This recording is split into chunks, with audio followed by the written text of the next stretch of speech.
BRICS विश्व की 40% मानवता और लगभग 30% अर्थव्यवस्था का प्रतिनिधित्व करता है। पिछले लगभग 2 दशकों में ब्रिक्स ने अनेक उपलब्धियां हासिल की हैं।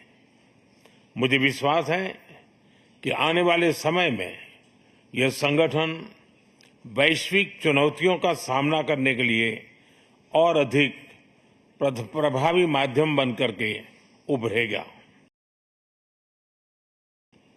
फ्रेंड्स, मैं न्यू डेवलपमेंट बैंक के अध्यक्ष हर एक्सेलेंसी दिल्मा रूसेफ का अभिनंदन करता हूं। पिछले 10 वर्षों में यह बैंक ग्लोबल साउथ के देशों के विकास के लिए महत्वपूर्ण विकल्प के रूप में उभर रहा है। भारत के गिफ्ट सिटी के साथ साथ अफ्रीका तथा रूस में रीजनल सेंटर्स के खुलने से इस बैंक की गतिविधियों को बल मिला है और लगभग $35 बिलियन के डेवलपमेंट प्रोजेक्ट्स सैंक्शन किए गए हैं। एनडीबी को डिमांड ड्रिवन सिद्धांत पर काम करते रहना चाहिए और बैंक का विस्तार करते हुए long term financial sustainability, healthy credit rating और मार्केट एक्सेस सुनिश्चित करने पर प्राथमिकता रहनी चाहिए। फ्रेंड्स, नए स्वरूप में ब्रिक्स $30 ट्रिलियन से भी ज्यादा बड़ी इकोनॉमी है।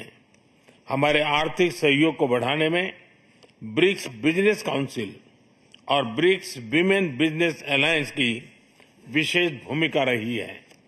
इस वर्ष ब्रिक्स के अंदर WTO reforms, trade facilitation in agriculture, resilient supply chains, e-commerce और स्पेशल इकोनॉमिक जोन को लेकर जो सहमति बनी है उससे हमारे आर्थिक सहयोग को बल मिलेगा। इन सब पहलों के बीच हमें स्मॉल और मीडियम स्केल इंडस्ट्री के हितों पर भी फोकस करना चाहिए। मुझे खुशी है कि 2021 में भारत की अध्यक्षता के दौरान प्रस्तावित ब्रिक्स स्टार्टअप फोरम इस वर्ष लॉन्च किया जाएगा। भारत द्वारा दिया गया रेलवे रिसर्च नेटवर्क का इनिशिएटिव भी ब्रिक्स देशों के बीच लॉजिस्टिक्स और सप्लाई चेन कनेक्टिविटी बढ़ाने में अहम भूमिका निभा रहा है। इस साल ब्रिक्स देशों में यूनिडो के साथ मिलकर इंडस्ट्री 4.0 के लिए स्किल्ड वर्कफोर्स तैयार करने पर बनी सहमति बहुत ही महत्वपूर्ण है। 2022 में लॉन्च किया गया ब्रिक्स वैक्सीन R&D सेंटर सभी देशों की स्वास्थ्य सुरक्षा बढ़ाने में मदद कर रहा है। हमें डिजिटल हेल्थ में भारत का सफल अनुभव ब्रिक्स पार्टनर्स के साथ साझा करने में खुशी होगी। फ्रेंड्स, क्लाइमेट चेंज हमारी साझी प्राथमिकता का विषय रहा है। रूस की अध्यक्षता में BRICS open carbon market partnership के लिए बनी सहमति का स्वागत करता है। भारत में भी green growth, climate resilient infrastructure और ग्रीन ट्रांजिशन पर विशेष रूप से बल दिया जा रहा है। International solar alliance, coalition for disaster resilient infrastructure, mission life यानी लाइफस्टाइल फॉर एनवायरमेंट, एक पेड़ मां के नाम जैसे इनिशिएटिव लिए गए हैं। पिछले वर्ष COP28 के दौरान हमने ग्रीन क्रेडिट जैसे महत्वपूर्ण पहल की शुरुआत की। मैं ब्रिक्स पार्टनर्स को इन इनिशिएटिव से जुड़ने के लिए आमंत्रित करता हूं। ब्रिक्स के सभी देशों में इंफ्रास्ट्रक्चर के निर्माण पर विशेष रूप से बल दिया जा रहा है। भारत में मल्टी मॉडल कनेक्टिविटी को तेजी से बढ़ाने के लिए हमने गति शक्ति पोर्टल बनाया है।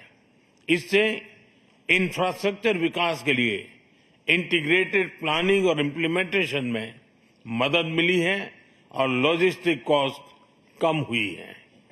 हमारे अनुभव आप सभी के साथ साझा करने में हमें खुशी होगी। फ्रेंड्स, ब्रिक्स देशों के बीच फाइनेंशियल इंटीग्रेशन बढ़ाने के लिए प्रयासों का हम स्वागत करते हैं। लोकल करेंसीज में व्यापार और सुगम रूप से क्रॉस बॉर्डर पेमेंट से हमारा आर्थिक सहयोग सुदृढ़ होगा। भारत द्वारा बनाया गया यूनिफाइड पेमेंट्स इंटरफेस यानी यूपीआई भारत की एक बहुत बड़ी सक्सेस स्टोरी है। इसे कई देशों में अपनाया गया है। पिछले वर्ष हिज हाइनेस शेख मोहम्मद के साथ मिलकर हमने इसे यूएई में भी लॉन्च किया। अन्य ब्रिक्स देशों के साथ भी इसमें सहयोग किया जा सकता है।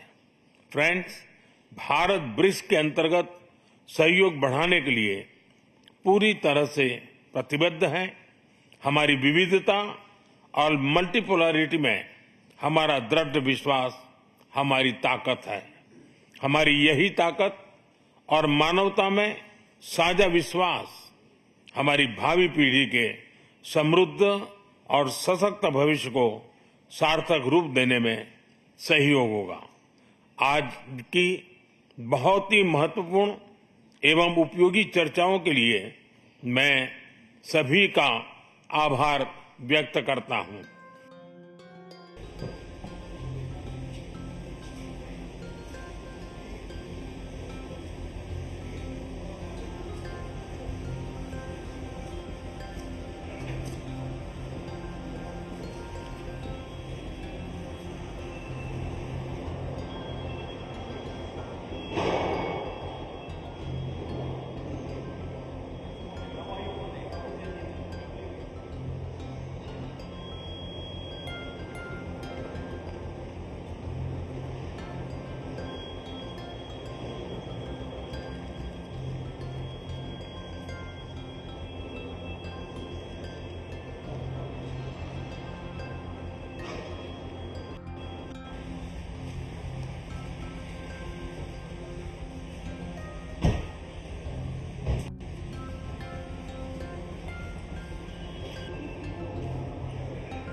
экономической и кредитно-финансовой политики наших правительств.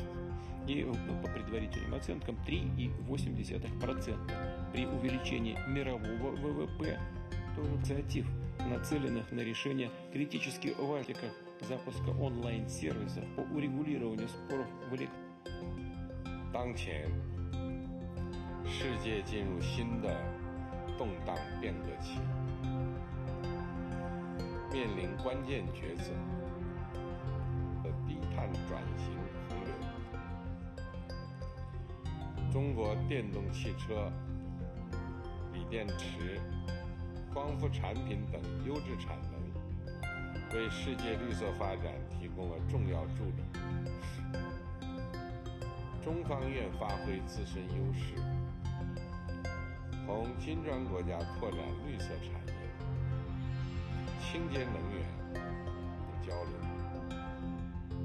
发掘教育、体育、艺术等领域合作潜力，让不 आप देख रहे हैं सौगंध टीवी, सौगंध वतन की।